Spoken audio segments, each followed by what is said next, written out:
Hello everyone and welcome to another episode of the No Quest Hardcore Iron Man. At the end of the last episode, I hit 70 Slayer and I told you that unlocks kurasks, and that's gonna be the first task that I will range, and our range level is atrocious, but we'll not be talking about that because as soon as I finished that task I came here to get another, and would you look at that, we already got some kurasks to take care of. So I will be dealing with them using broad arrows, and for that I need to unlock broader fletching, so there goes 300 points. And I plan to make about 25k broad arrows. The reason being, I don't have an Ava device with node quests, and until we are 99 range there is no way for me to get an Ava effect. So I want to have a good buffer of arrows because I will not be able to pick up everything. So we need to make some cash because this 500k is everything I have to my name. Thankfully, I do have some alchables. So this is my alch tab, and alch being in big quotation marks because I have my lantern lenses here from crafting and some iron plate bodies I made from smithing, but other than that, all of this has to go, and the guide price says 1.5 mil. If we get anything close to that, then that should be enough for our fletching needs. I think I will grab all of this and just alch it while running agility laps. And as for plate bodies and lantern lenses, I might just sell it in Berthorpe. But we definitely need to do some agility because those marks of grace are the only marks of grace I've ever gotten, and well, we don't have graceful. The alch tab is mostly liquefied now, and we got 1.8, almost 1.9 mil. And I also made 25k headless arrows while running some agility laps. So I will be buying those broad arrowhead packs, and I hope this is enough coins for 25k arrows. 25k arrowheads bought, and the cash stack is looking pretty grim, but it's still there, so I'm counting this as a win. And now I'm going back to Polnivnich to make the arrows while training agility again. The course is pretty bad when it comes to marks of grace, but it's better than nothing. 25,000 broad arrows completed, and now let's fletch a maple longbow. That will be 65 fletching, which unlocks you short bows. So that's what I'm gonna make right now. And the U short bow is plus 18 range bonus to what we are using currently, which is a maple short. There are a bunch of other upgrades that I could make, but honestly, I would really like to just get into Slayers, so on to kurasks we go! I really should have stayed until 81 agility. Your bow isn't powerful enough for those arrows. Does that mean I have to get a magic short bow to shoot those? That's a lot of fletching that I don't have cash for. And so I did what needed to be done. Here is level 90 thieving. But that is not all of the GP we need to get 80 fletching. I also went ahead and when I needed to AFK cut 4,000 maple logs and 8,000 yew logs, so I'll process all of this and make some arrows, and we should be able to hit that 80 for the magic shortbow. 80 agility, we can now move to Relica.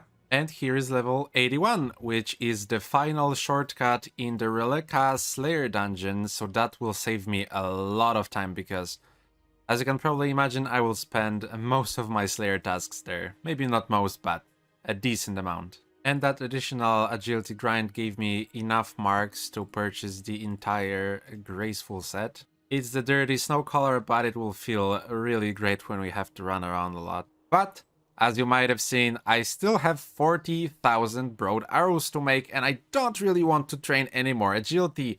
So I was thinking about what other skills I could combine arrow making with, and I thought about Hunter.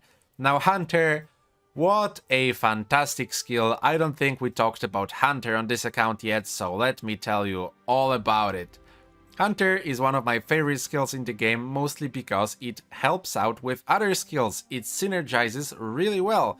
Methods like Herbivore bank you a lot of Herblore XP, and even though I cannot make any potions on this account, banking 99 Herblore is one of the main goals.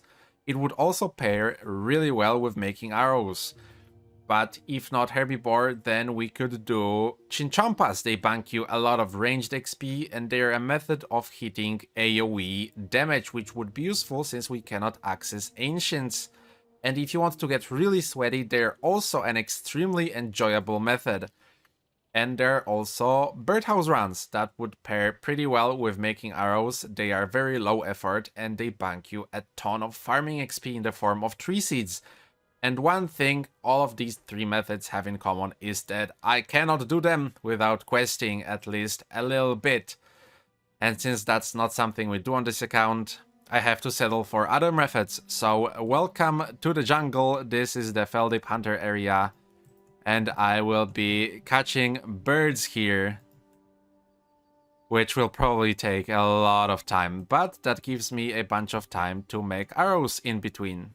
Thankfully, I don't have to do birds to 99. At level 47, I unlock my first salamanders, and salamanders will be my best method of training hunter. First, we'll start with desert salamanders, and then we will move to the, I think they're called orange salamanders, that are located near the ZMI altar. What sucks about this is it's a click-intensive method that banks you nothing, but at least it's faster than birds. I stayed here for a bit, but here's the last of the broad arrows we had, 63,000, very clean. And here is level 43 hunter, which is required for falconry, and that is how I will be finishing out until 47. I will not stay here any longer. I already stayed a little bit longer than it would take to finish up these arrows, but I'm glad to be done with birds. Okay, let's make the last longbow. Here is level 80 fletching. Finally, we can make our own magic shortbow. And I think now we definitely have everything we need to go back to kurasks. Oh, and it feels so good to be able to use those agility shortcuts. And the task is now over. And what I just wanted to showcase real quick before we tell you out of here is just the amount of supplies we get from one kurask task.